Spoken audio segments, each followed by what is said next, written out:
Shalom pemirsa, bagaimana kabar Anda? Saya percaya pasti luar biasa. Bersama dengan Tuhan, entahkah engkau ada di gunung yang tinggi atau di dalam lembah kekelaman, saya percaya Anda pasti luar biasa. Dan hari ini saya ingin menyampaikan firman Tuhan dengan sebuah tema, yaitu perjumpaan yang mengubahkan. Sebuah perjumpaan yang membuat hidup Anda tidak akan pernah menjadi sama lagi. Dan saya percaya 30 menit ke depan ini, ketika Anda melihat tayangan ini, dan bukan cuma melihat, ketika Anda menerima semua janji Tuhan melalui tayangan ini, saya percaya hidup Anda tidak akan pernah sama lagi. Oleh karena itu, jangan kemana-mana 30 menit ke depan ini. Jangan pindahkan channel Anda. Bersama saya, Lanitan, saya percaya kasih-Nya membebaskan, kasih-Nya memulihkan, dan kasih-Nya mengubahkan hidup Anda. Mari kita buka ayatnya di dalam Yohanes pasal yang keempat, ayat yang ke-6 sampai ayat yang ke-19, dan kita lompat di ayat yang ke-39. Di ayat yang ke-6, di situ terdapat sumur Yakub. Yesus sangat letih oleh perjalanan. Karena itu, ia duduk di pinggir sumur itu. Hari kira-kira pukul 12. Maka datanglah seorang perempuan Samaria hendak menimba air. Kata Yesus kepadanya, "Berilah aku minum." Sebab murid-muridnya telah pergi ke kota membeli makanan. Maka kata perempuan Samaria itu kepadanya, "Masakan seorang Yahudi, engkau seorang Yahudi minta minum kepadaku seorang Samaria? Sebab orang Yahudi tidak bergaul dengan orang Samaria." Jawab Yesus kepadanya, "Jikalau engkau tahu tentang karunia Allah, dan siapakah dia yang berkata kepadamu, berilah aku minum, niscaya engkau telah meminta kepadanya, dan ia telah memberikan kepadamu air hidup." Kata perempuan itu kepadanya, "Tuhan, engkau tidak mempunyai timba, dan sumur ini amat dalam.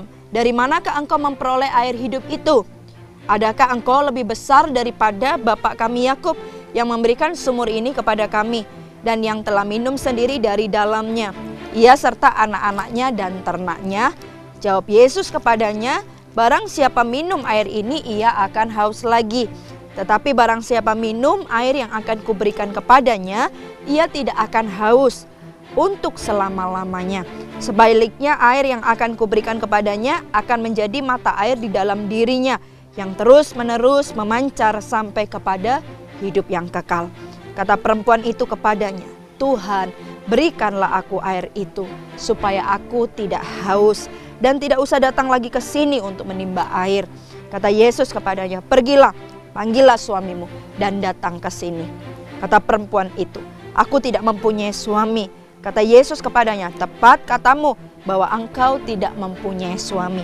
Sebab engkau sudah mempunyai 5 suami, dan yang sekarang ada padamu bukanlah suamimu. Dalam hal ini engkau berkata benar." Kata perempuan itu kepadanya, "Tuhan, nyata sekarang padaku bahwa engkau seorang nabi." Kita lompat di ayat yang ke-39, ayat yang terakhir. Dan banyak orang Samaria dari kota itu telah menjadi percaya kepadanya karena perkataan perempuan itu yang bersaksi, "Ia mengatakan kepadaku segala sesuatu yang telah kuperbuat." Mari saya tambahin lagi Bapak Ibu Saudara di ayat selanjutnya. Ketika orang-orang Samaria itu sampai kepada Yesus, mereka meminta kepadanya supaya ia tinggal pada mereka, dan ia pun tinggal di situ 2 hari lamanya. Dan lebih banyak lagi orang menjadi percaya karena perkataannya. Dan mereka berkata kepada perempuan itu, "Kami percaya, tetapi bukan lagi karena apa yang kau katakan. Sebab kami sendiri telah mendengar dia, dan kami tahu bahwa dialah benar-benar juru selamat dunia." Kisah ini bercerita tentang seorang wanita yang ada di dekat, dia datang untuk menimba air di dekat sumur Yakub. Lalu Tuhan Yesus datang. Dan dikatakan di firman itu, di ayat yang ke-6, hari kira-kira pukul 12. Lalu di ayat yang ke-7, seorang perempuan Samaria hendak menimba air datang. Lalu kata Yesus kepadanya, "Berilah aku minum." Lalu di ayat yang ke-8, murid-muridnya telah pergi ke kota membeli makanan. Kita garis bawahi yang ini ya. Lalu maka kata perempuan Samaria itu kepadanya, ayat yang ke-9, "Masakan engkau seorang Yahudi minta minum kepadaku seorang Samaria, sebab orang Yahudi tidak bergaul dengan orang Samaria." Bapak Ibu Saudara, saya mau jelaskan dulu hal yang ini. Tahukah Anda, ini ketika saya baca firman Tuhan ini adalah hal yang luar biasa. Jam 12 siang, Perempuan Samaria datang ke dekat sumur itu, ketemu Yesus. Lalu sementara Yesus waktu itu pertamanya datang ke tempat itu bersama dengan para muridnya. Tapi ketika Yesus bertemu dengan wanita itu, dia seorang diri karena murid-muridnya disuruh pergi ke kota untuk membeli makanan. Lalu ketika ketemu, Tuhan Yesus minta minum kepada perempuan Samaria itu. Lalu perempuan itu berkata, masakan orang Yahudi minta minum kepada orang Samaria, karena orang Yahudi tidak bergaul dengan orang Samaria. Bapak Ibu Saudara, ini hal yang luar biasa. Apa luar biasanya? Tahukah Anda, ini adalah kasih karunia, ini adalah anugerah, ini adalah kebaikan Tuhan yang begitu amazing. Jam 12, kenapa sih wanita itu datang ke tempat itu jam 12? Dikatakan di sini, dijelaskan kira-kira jam 12 siang. Jadi pada waktu itu, zaman dulu nggak pernah ada orang datang untuk menimba air itu jam 12 siang. Mereka biasanya wanita datang itu pagi atau sore. Tapi perempuan ini dia datang siang-siang pada waktu matahari tepat di atas kepalanya. Kenapa? Karena perempuan ini malu. Karena dia tahu bahwa dia itu berdosa. Dia itu orang yang berdosa, mungkin dia malu sama orang-orang di kampungnya. Dia udah terkenal bahwa ini, maaf kata saya boleh bilang, wanita yang tidak benar atau wanita yang tidak baik hidupnya. Karena dia itu punya suami yang begitu banyak, 5 suami, bahkan yang hari ini ada pun itu juga bukan suaminya. Jadi wanita ini bukan wanita baik-baik dan dia malu. Oleh karena itu dia datang menimba air tengah hari pada waktu matahari tepat di atas kepalanya, di mana nggak ada semua orang datang untuk menimba air. Dia datang. Lalu setelah itu Yesus datang. Pada waktu itu ketika masuk ke kota itu, Yesus bersama banyak muridnya.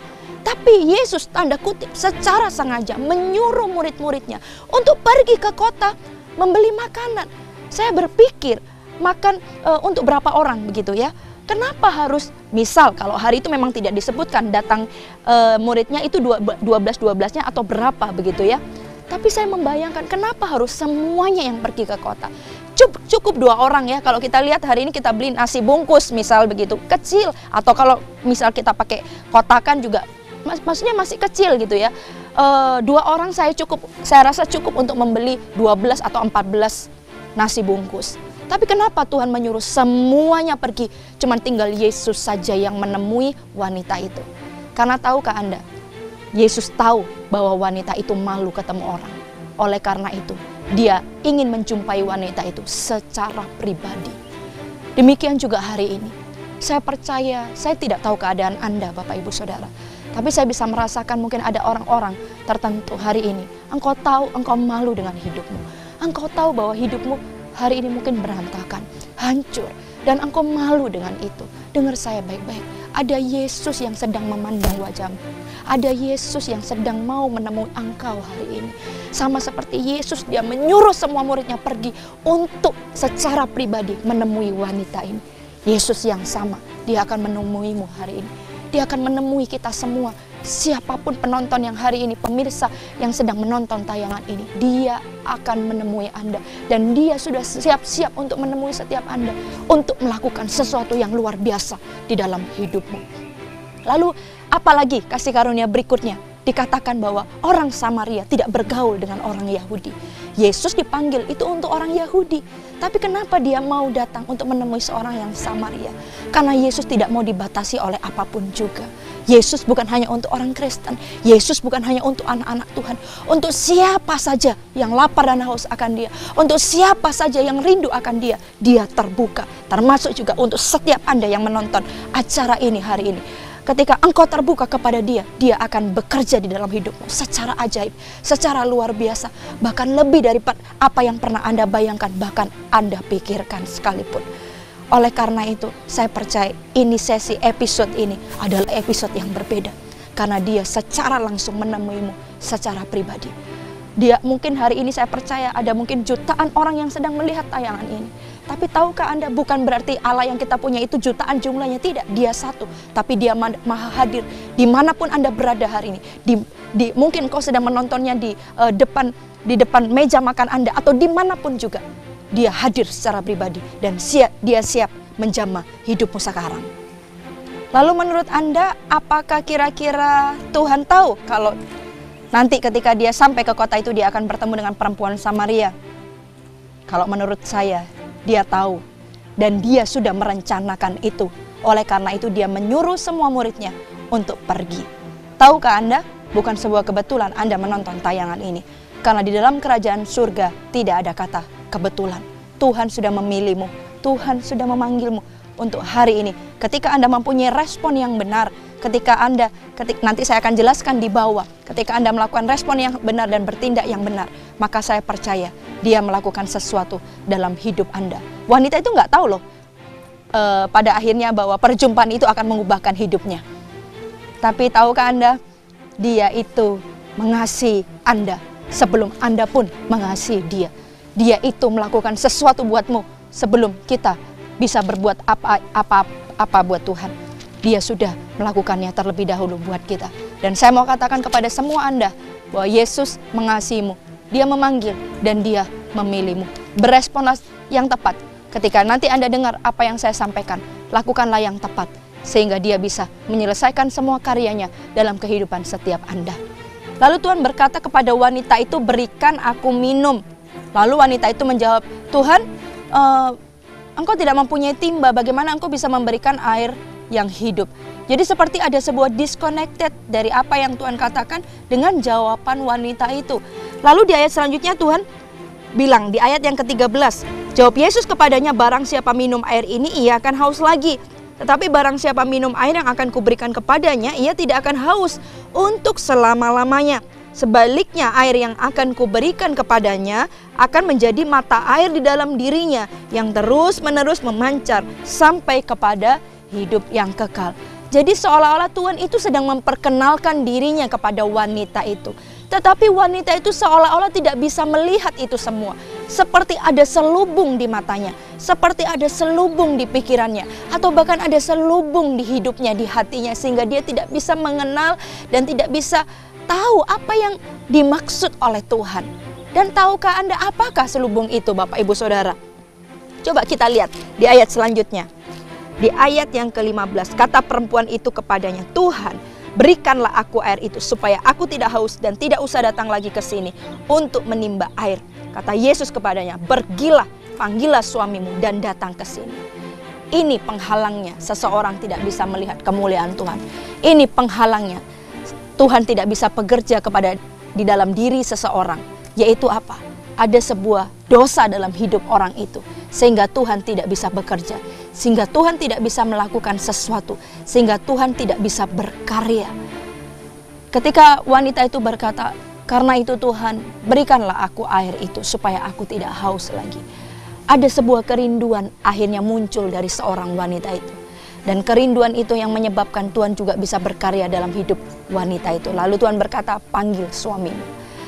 Seharusnya Tuhan bisa langsung ya, ketika wanita itu berkata, Tuhan, aku mau air itu Tuhan, supaya aku nggak haus lagi. Lalu Tuhan langsung aja kasih air kehidupan itu, yaitu pribadi Roh Kudus, yaitu dirinya sendiri, yaitu Tuhan Yesus sendiri. Tapi kenapa Tuhan berkata, panggil suamimu? Karena Tuhan mau bereskan dulu hal-hal yang tersembunyi, hal-hal yang tidak berkenan di hidupmu, baru engkau siap menerima sesuatu yang luar biasa dari Tuhan. Pergi berdamai dulu dengan orang yang membenci engkau. Pergi dulu, datang minta maaf kepada orang yang engkau sakiti atau engkau benci. Selesaikan itu dulu.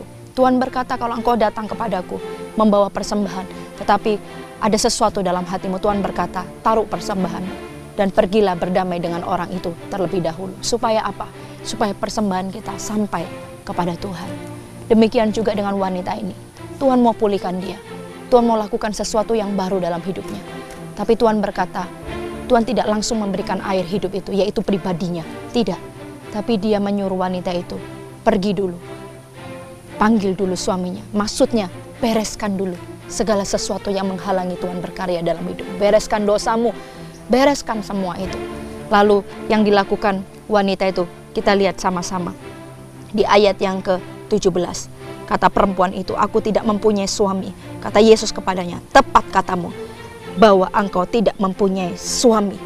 Apakah Yesus tidak tahu kalau wanita itu tidak punya suami? Dia tahu. Tapi dia butuh yang namanya sebuah pengakuan.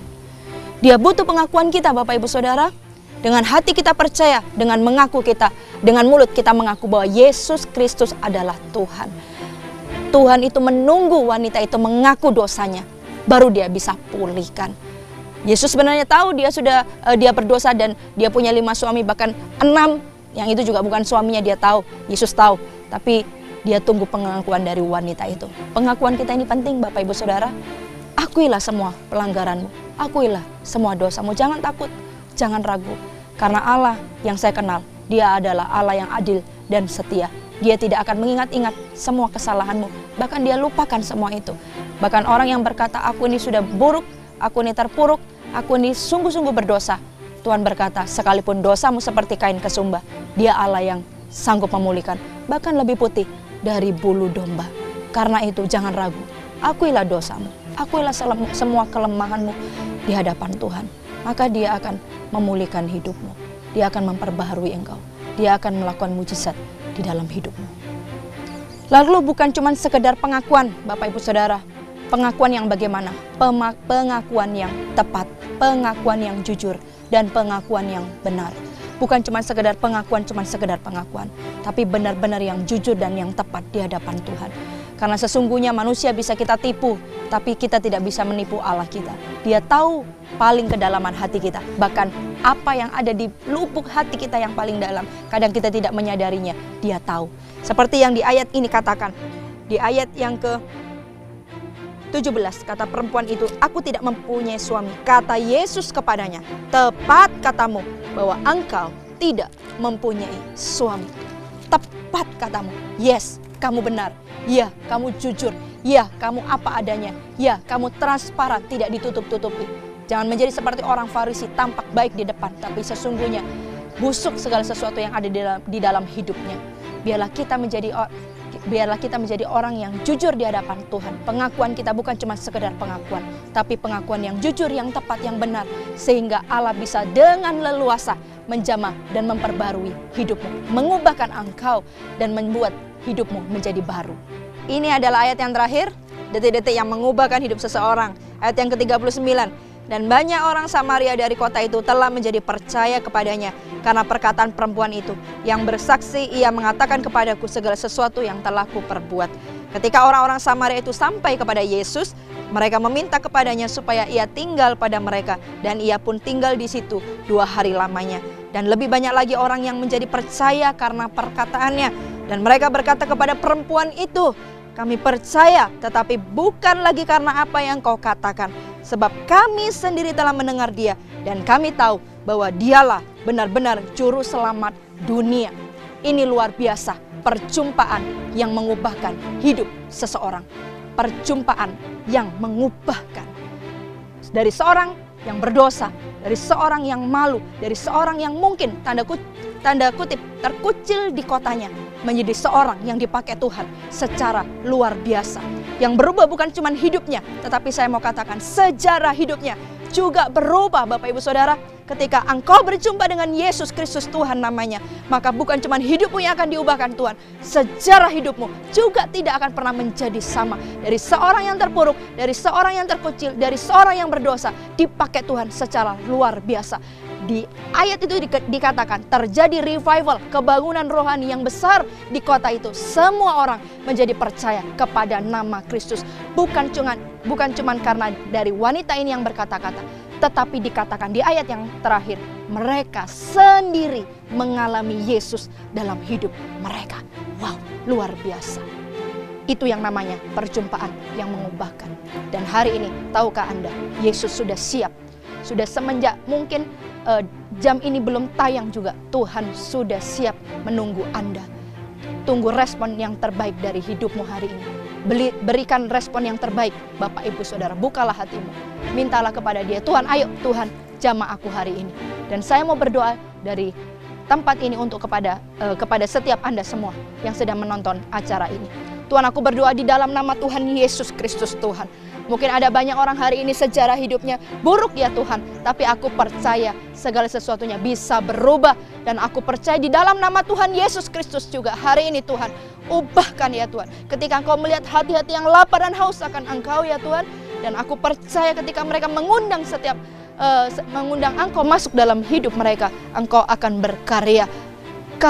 Bekerjalah secara ajaib dalam hidup mereka. Bapak Ibu Saudara, hubungi kontak person kami, semua yang tertera di layar kaca Anda. Beritahukan kepada kami, saksikan tentang kebaikan Tuhan dalam hidup Anda, saksikan mujizat Tuhan dalam hidup Anda kepada kami, supaya kami juga tahu bahwa Tuhan bukan cuma mengubahkan hidup Anda, melakukan mujizat, bukan cuma itu, tetapi Tuhan mengubahkan sejarah hidup Anda. Sampai jumpa dengan saya di acara minggu depan, di tempat yang sama, di acara yang sama, di waktu yang sama. Tuhan Yesus memberkati.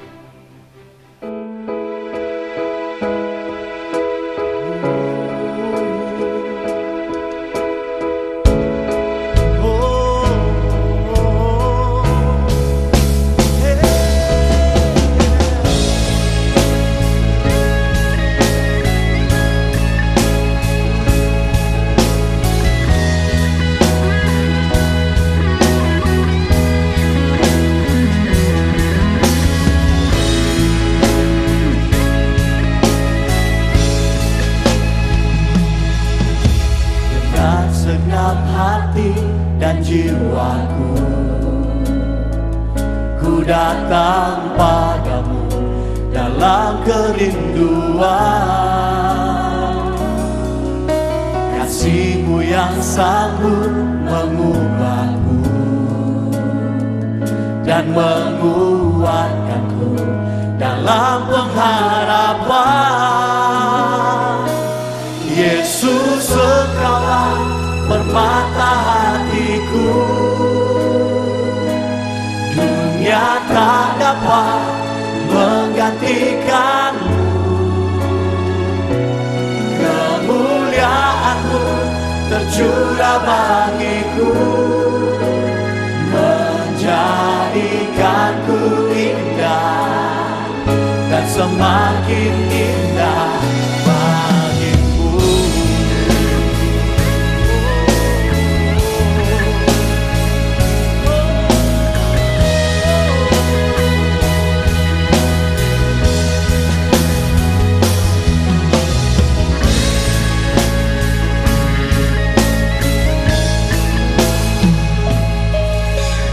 Dengan segenap hati dan jiwaku, ku datang padamu dalam kerinduan. Kasih-Mu yang sanggup mengubahku dan menguatkanku dalam pengharapan. Yesus, Engkaulah permata hatiku, dunia tak dapat menggantikanmu. Kemuliaan-Mu tercurah bagiku, menjadikanku indah dan semakin. Katakan Yesus, Yesus, Engkaulah permata hatiku,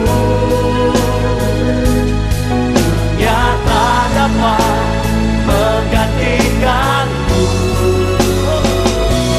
Kemuliaan-Mu tercurah bagiku, menjadikanku indah dan semakin indah bagiku.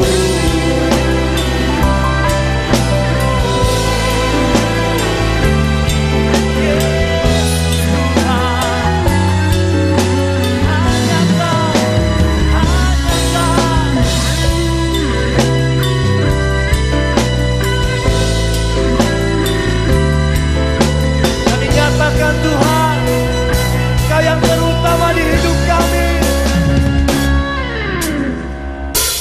Yesus,